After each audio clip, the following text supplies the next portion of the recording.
Now, before I start pushing play on my little teleprompter, breaking news right at the start. In the last couple of days, I got my first partial block on one of my videos because of copyright material that YouTube picked up. Now, in the last few episodes, I've been playing around with GIFs, where I just record a short, silly little thing and make a GIF out of it. And I'm guessing that one of them might have been a bit too long, so I'll keep in mind what that is. Now, which episode was that? It's one from the last 12 months, or last 6 months. I'll even shorten it up, please. It's one from the last 6 months, and it's one of my interviews. So go back and have a look and see if you can spot what video has been trimmed a bit through the YouTube editor. Now, I can get upset and talk about, some people might say, oh, well, WWE is being a bit petty about it, which in one way that you could say that, because I'm nowhere near like a WrestleMania or a Jim Cornette or Conrad Thompson as far as YouTube views go. Check out my analytics, you'll see. But the way forward, I reckon, if you're one of those that thinks that WWE is a heartless, soulless, money-grabbing company, the way to go back, and if you do still want their merchandise, which is very good quality, it's the best in the business, if you want one of their merch, see this link here? That's the If You See Kayfabe affiliate link. Takes you directly past the homepage, past anything else, takes you directly to the WWE.com shop page. Now, if you make a purchase for genuine, legit WWE merchandise, 8% commission goes to the show. It's 8% profit less for WWE, you can say. This is my way to say, well, let's get some back for the little guy. Let's have some fun anyway. Here we go. Now, this is one of the great things about YouTube. If you've got a camera, got an internet connection, and a valid YouTube channel, you can make a video and have your say about just about anything. Within reason, of course. Now, myself, my thoughts were always on something that I've been following for more than 5 decades. And I still learn something new every time. And that is the noble sport of pro wrestling. Now, some may scoff at me saying it's noble. I know my wife Adriana would scoff because she hates pro wrestling. But there is nothing like seeing a well-crafted match, nothing like seeing a well-thought-out promo, or even an all-in brawl. Now, when I started watching pro wrestling, it was portrayed as a legitimate sport. Now, even though the curtain's been pulled back and we can all look up pro wrestling skirt, I still like seeing the magic and sometimes not even knowing how that magic happened. I'm not fazed either way, whether I know how a move or a match was fabricated, but I've learned the hard way that knowing a result beforehand, even if it is a predetermined one, is not as much fun as having the result and the magic happen before my eyes as I see it. Now, there's a plethora of people that create wrestling-related content. Now, many of these are current or ex-wrestlers or just wrestling people. Some are ex-broadcasters, or they'll simply be fans with enough confidence to step up to the mic. Now, I have public broadcasting experience, and I was trying to make it into commercial radio back in the 80s here in Australia. Now, it didn't happen for me, but I know enough to have started this show, which will be 2 years old this December. Now, my proudest moments have been the interviews I've managed to procure, or even the opportunities that some have given me. This episode is dedicated to my personal top 10 YouTubers and or podcasters. So this is episode 53 of If You See Kayfabe.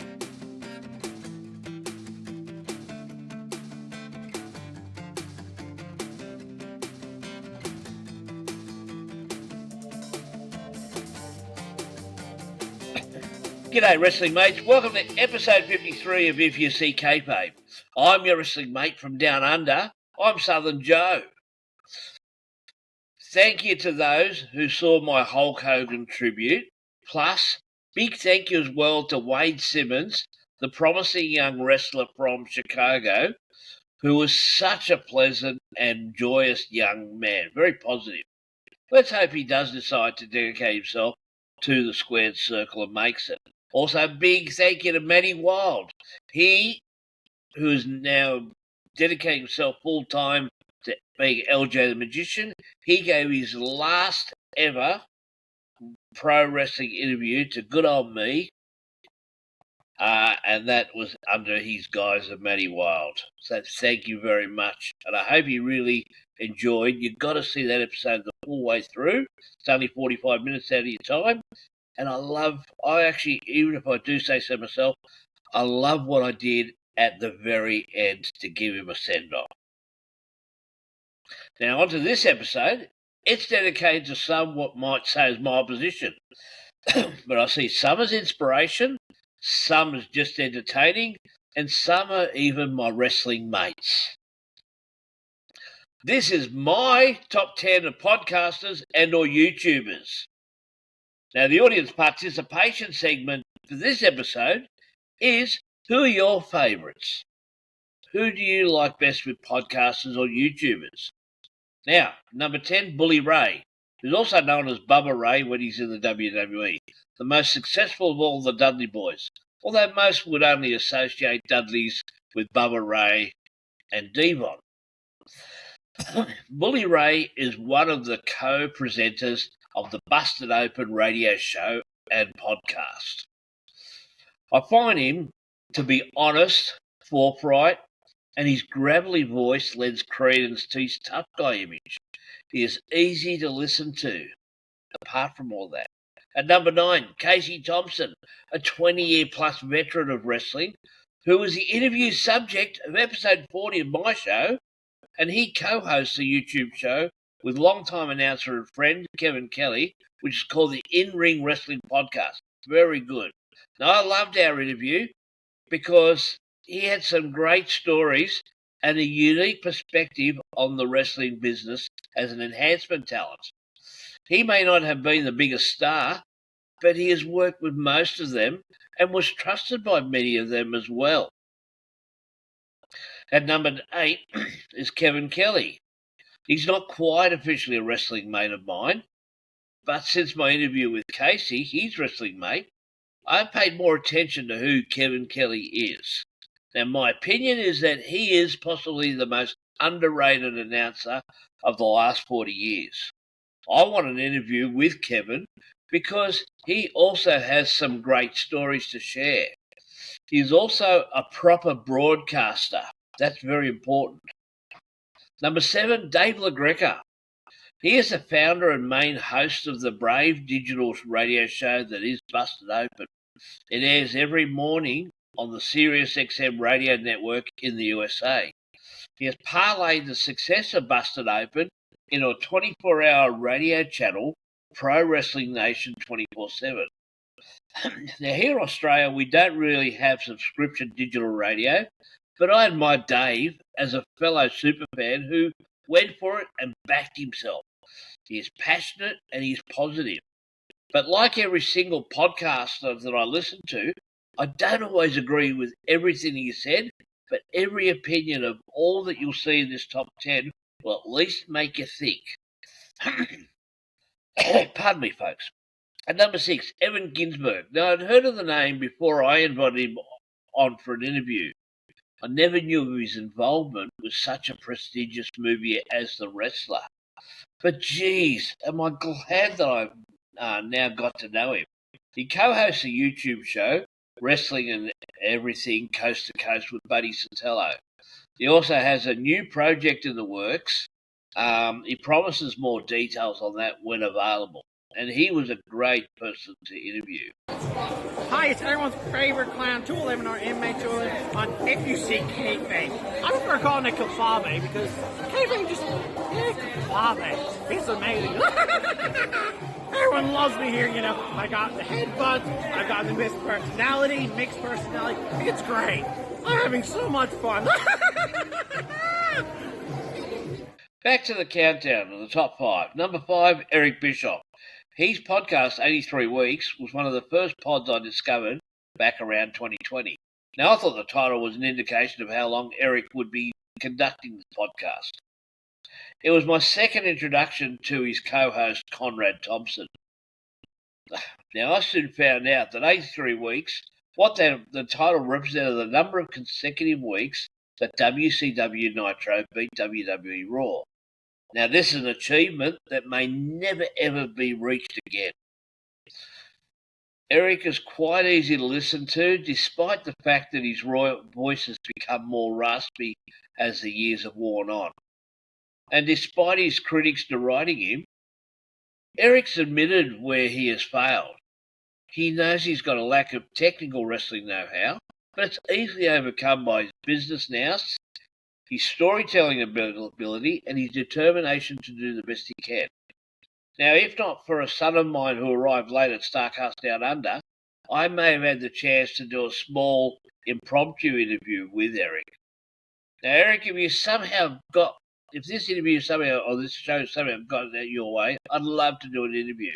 Because when you were asked to come up with a way to beat WWE, you chose different then. And that's what I do with this show, and especially with my interviews.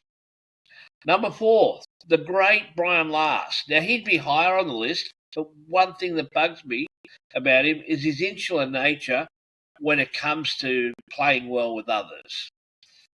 Brian steers the empire that is the Arcadian Vanguard Network, and this network primarily deals with his 2 podcasts that he does with Jim Cornette and his 15-minute daily dose of what's going on in wrestling, which is called, funnily enough, The Wrestling News.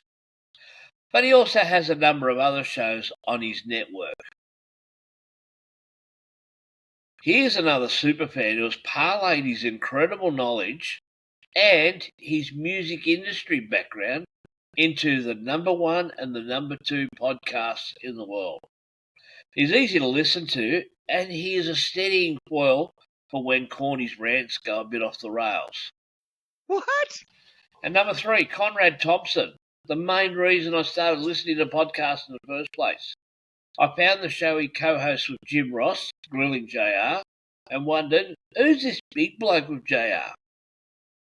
Found out that Conrad is another superfan who actually is a mortgage broker from Alabama, who somehow became friends with Ric Flair and then ended up marrying Ric's non-wrestling daughter Megan.